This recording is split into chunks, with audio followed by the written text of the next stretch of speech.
আমাদের জিন্দিগির হিসাব কিতাব আছে আলহামদুলিল্লাহ। আমার চুল চতুর্দিকে সমান, এটার হিসাব কিতাব আছে।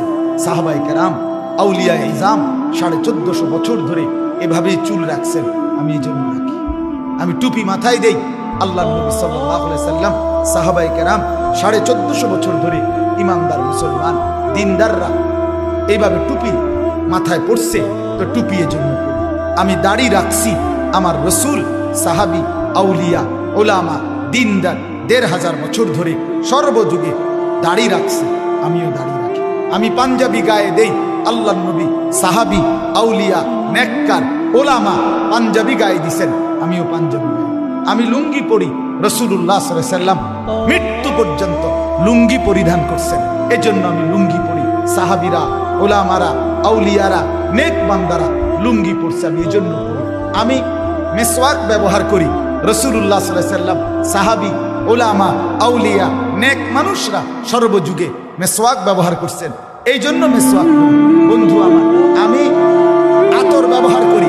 আল্লাহ নবী সাল্লাল্লাহু আলাইহি সাল্লাম বলছেন, আমার 3টি জিনিস পছন্দনীয় দুনিয়াতে সবচেয়ে বেশি, তার মধ্যে একটা হলো আতর, একটা হলো কি আত্মীব, সুগন্ধি। আল্লাহ নবী সাল্লাল্লাহু আলাইহি সাল্লাম বলছেন, আমি তাসবিহ ব্যবহার করি। আল্লাহ নবী সাল্লাল্লাহু আলাইহি ওয়াসাল্লাম আজীবন আল্লাহ তাআলার জিকির করছেন, তাসবিহ করছেন।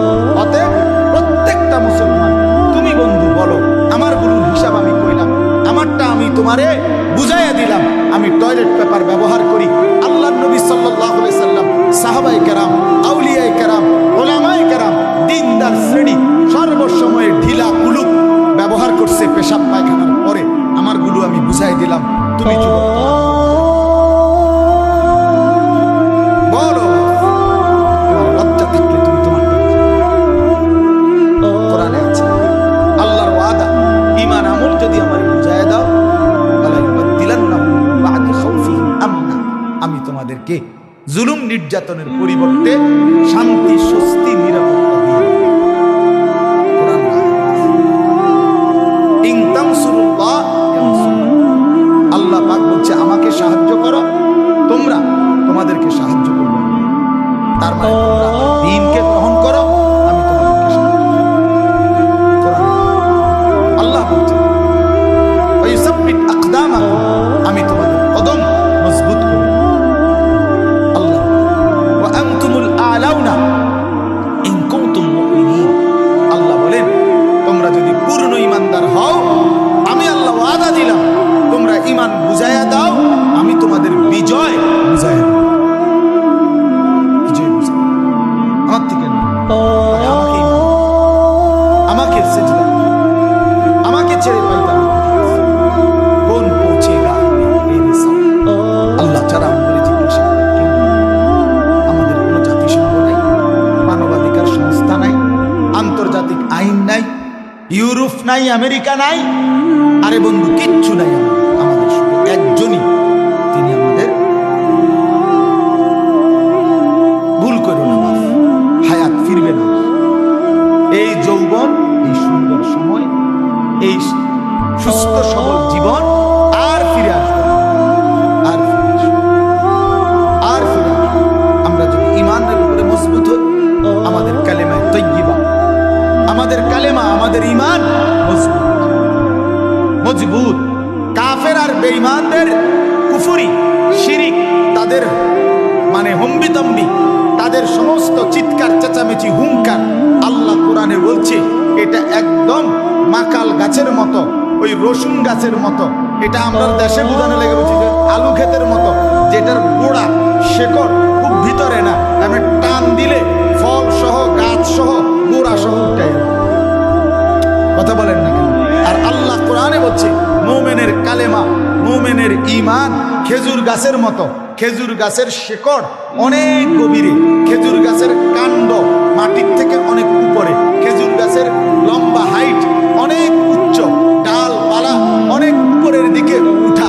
আল্লাহ বলেন, মুমিনের ঈমান কলিজার গভীরে, একদম গভীরে ভিতরে ঢুকে থাকা। আর মুমিনের ঈমানের শেষ মাথা রব্বে কারীমের আরশে আজিম পর্যন্ত।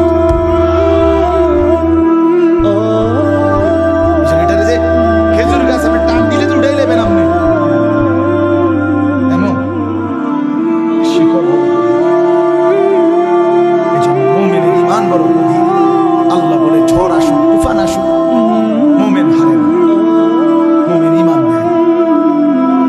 সব দেয়, ইমান দেয়। এটা আমাদের পুঁজি, আমাদের কালেমা আমাদের শক্তি, আমাদের ইমান আমাদের শক্তি। আমরা যদি নিজের ইমানকে কদর না করি, আমরা যদি নিজের কালেমাকে কদর না করি, তা আমাদের হালাত হবে ওই গাছের মতো, যে গাছের শেকড় খুব মাটির কাছাকাছি, টান দিলেই গোড়া সহ উঠে পড়েছে। আল্লাহ আমাদেরকে বোঝার তৌফিক দিন। চলেন এবার এই আয়াতগুলো তর্জমা তাহলে কথা শেষ। আল্লাহ তাআলা বলতেছেন 13 নম্বর পারা 14 নম্বর সূরা, সূরাটার নাম সূরা ইব্রাহিম। এই সূরার 4টা আয়াত আমি আপনাদের সামনে পড়ছি, শুধু তর্জমা শুনে বুঝবেন।